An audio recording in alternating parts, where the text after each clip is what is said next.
I believe that we have coming up right now Senator Rand Paul. Do we have Senator Rand Paul? I think we have someone sitting there waiting. So as we wait for Senator Rand Paul here, again, we want to take some of your questions. Do we have a stinger for Rand Paul? No, we don't. Okay. A senator stinger, like a walk-in song? Well, I was going to say that we can play the Santa clip, but instead, let me tell you, there's several reasons I want to have Rand Paul on. First off, he is the candidate I agree with most who also aggravates me. But you love it. Why? Why is that? I just feel like he does that with a lot of people. I don't think there's a candidate. I don't think there's any politician out there who I agree with more on issues, if you were to do one of those political compass useless tests, than Rand Paul. Right. But I do, and I say that because you can just see other people getting irritated here when he was talking with Assistant Health Secretary Rachel Levine, doctor, and providing actual scientifically accurate medical information. And you can just see the frowns. We have a clip, and then we have Senator Rand Paul. Do you support the government intervening to override the parent's consent to give a child puberty blockers, cross-sex hormones, and/or amputation surgery of breasts and genitalia? You have said that you're willing to accelerate the protocols for street kids. Will you make a more firm decision on whether or not minors should be involved in these decisions?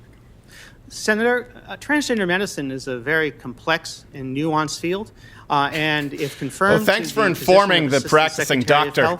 I would certainly be pleased to come to your office and talk with you and your staff about the standards of care and the complexity of this field. Let it go into the record that the witness refused to answer the question. The question is a very specific one. Should minors be making these momentous decisions? For most of the history of medicine, we wouldn't let you have a cut sewn up in the ER. But you're willing to let a minor take things that prevent their puberty, and you think they get that back? It's a trick question. I love it. They don't. They do not. I love it. By the way, talk about reverse logic. This was a video that was banned from YouTube at the LGBTQ town hall where they were teaching people how to transition children and get it funded by the government. And I asked them, I posed as someone who had a transgender child. They said, look, you give them the puberty blockers, and then if they decide that they're not trans, you take them off it, and they probably go back. It's like, oh, hold on a second. How about we do the opposite of that? We are not. And how about that doesn't work the right way? He asked the question, No. They don't just get that back. You put them on these puberty blockers for a reason. And what are they making these decisions at 12, 13, 14 years old? Sometimes even 6. Yeah, I was about to say, sometimes even earlier on in life. They're not capable of making this. And all Rand Paul did was say, I have a legitimate question that parents across the country right now are asking. By the way, it's not just can the kid make the decision. It is at what point does a 7-year-old get tied up with an activist group that then takes the right of their parents away so that the kid can make the decision legally, even if their parents disagree. That logic would be like, so look, you guys have done fitness videos for a long time. That's how he became really popular, and they're strapping young lads. So it would be like someone coming to you for fitness advice, right? Being like, hey, look, I haven't done anything. What should I do? And you go, look, take Trenbolone, and then afterward, if you find it doesn't give you the results you want, you can just go to, lifting weights and eating right. Right.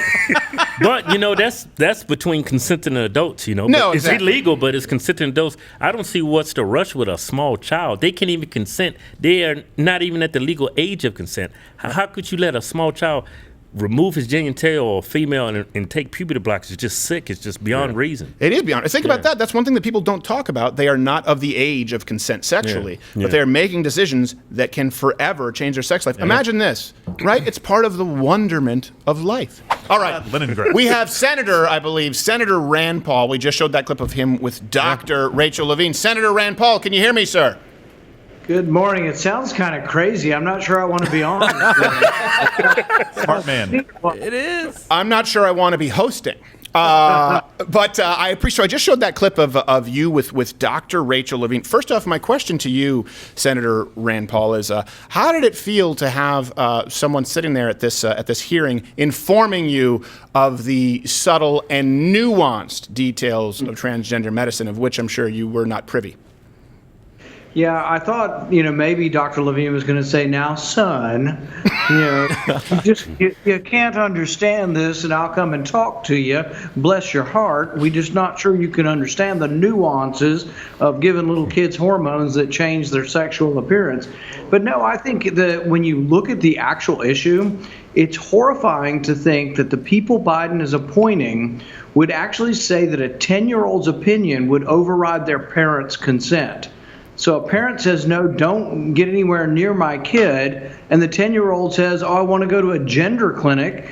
And all of these people who have already become activists and zealots for this, many of whom have done the surgery to themselves, are there telling your 10-year-old kid how brave they are and how it's a great thing for their kid to want to do this.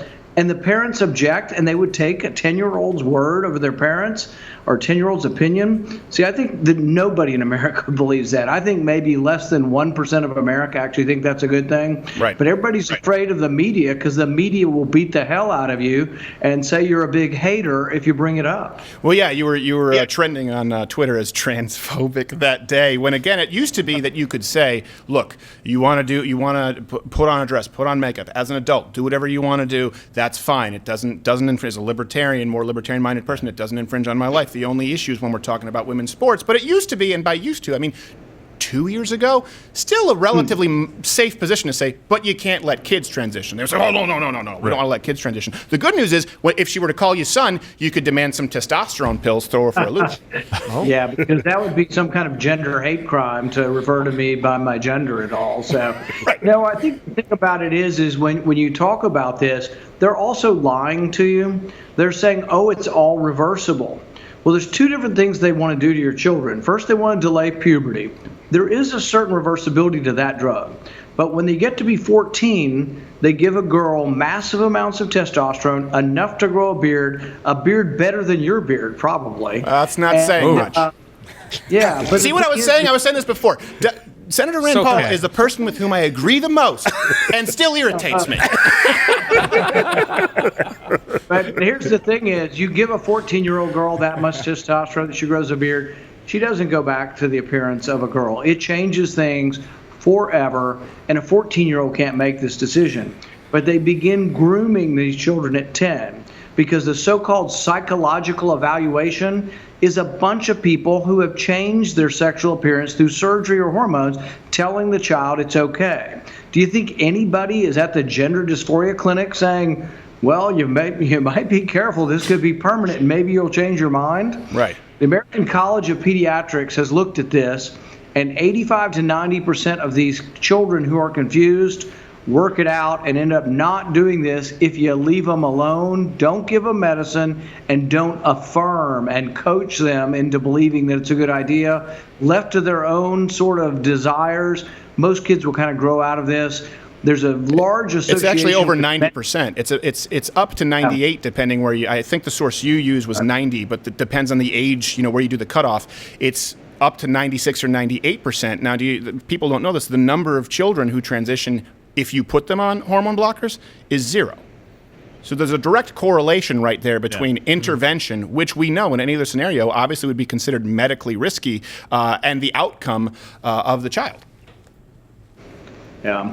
And but this is a bigger debate, even just beyond the specific issue of whether or not children should override their parents' wishes at such a young age, and to do something that I think is potentially irreversible. And I think it's really just a crime and should be considered to be child abuse. And yet this is being mainstreamed, and these people will be in charge of a $1 trillion budget at HHS. Right. So, and a lot of that budget will go towards government care of children. So will this Dr. Levine be able to get her radical views into the minds of children? Well, when you have $1 trillion budget, I'm sure this doctor will find a way. Yeah, but with HHS, $1 trillion is like a take a penny, leave a penny jar. One of my co-hosts here, Gerald, has a question, I believe, and then we're going to have to go to YouTube only because they don't like this. Yes, Senator, I had a question. We have Mug Club only. The Mug Club, yes. We have the party of science, right, on the other side saying you have to always follow the science, Well, how can we when they keep changing what science is? I think, isn't that the point you're bringing up? Like, you guys are not following the science? Especially as a doctor, yeah. Well, actually, and nowhere is this more apparent than all the COVID. There's been a million different opinions by Dr. Fauci. He's been on both sides of every issue. But the one thing consistent about Dr. Fauci is that when he lies to you, he's lying for your own good because you're not smart enough. You're not smart enough to make decisions. You might choose not to be vaccinated if he tells you that herd immunity takes 90%. So he's been telling you 70% because he wants to convince you to take a vaccine. Likewise, on the masks, the reason he has admitted that he lied I don't know what the lie was because masks probably don't help at all anyway. But he says, oh, the mask will help. The mask will help. But he didn't want you to buy the N95s because the N95s are the only mask that actually probably works to a certain degree. That's the one the doctors use, and he was afraid that the public would buy them and there wouldn't be enough. So he lied or, misspoke or told you what he thought you were capable of hearing at your low intellectual level.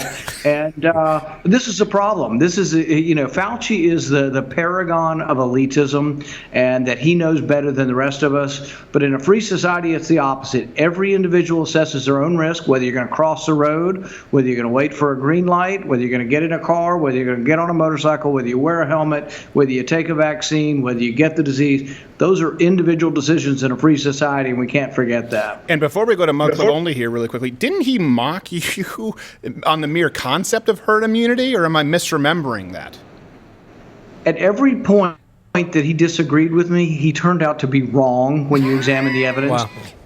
And that's a surprise. That's a shocker. But I'll give you probably the worst one, and this one hasn't been publicized. In our first meeting in March of last year, as the disease was just starting to go through that first peak, I raised my hand and said, Dr. Fauci, don't you think in some of these very sick individuals that high-dose steroids might work? We've used it in other conditions like this where the lungs fill with fluid as a last gasp sort of thing. And he says, oh, no, we've tried that. That doesn't work.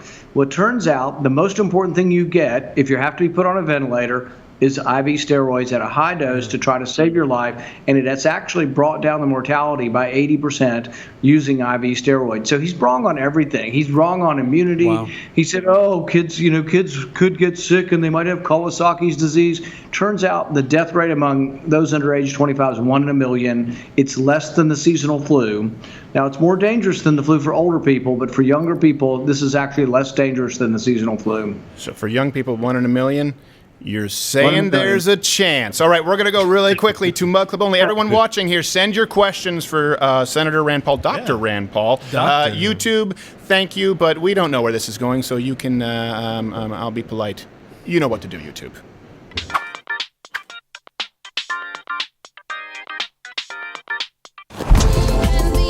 Watch Louder with Crowder live, Monday through Thursday, 10 a.m. Eastern.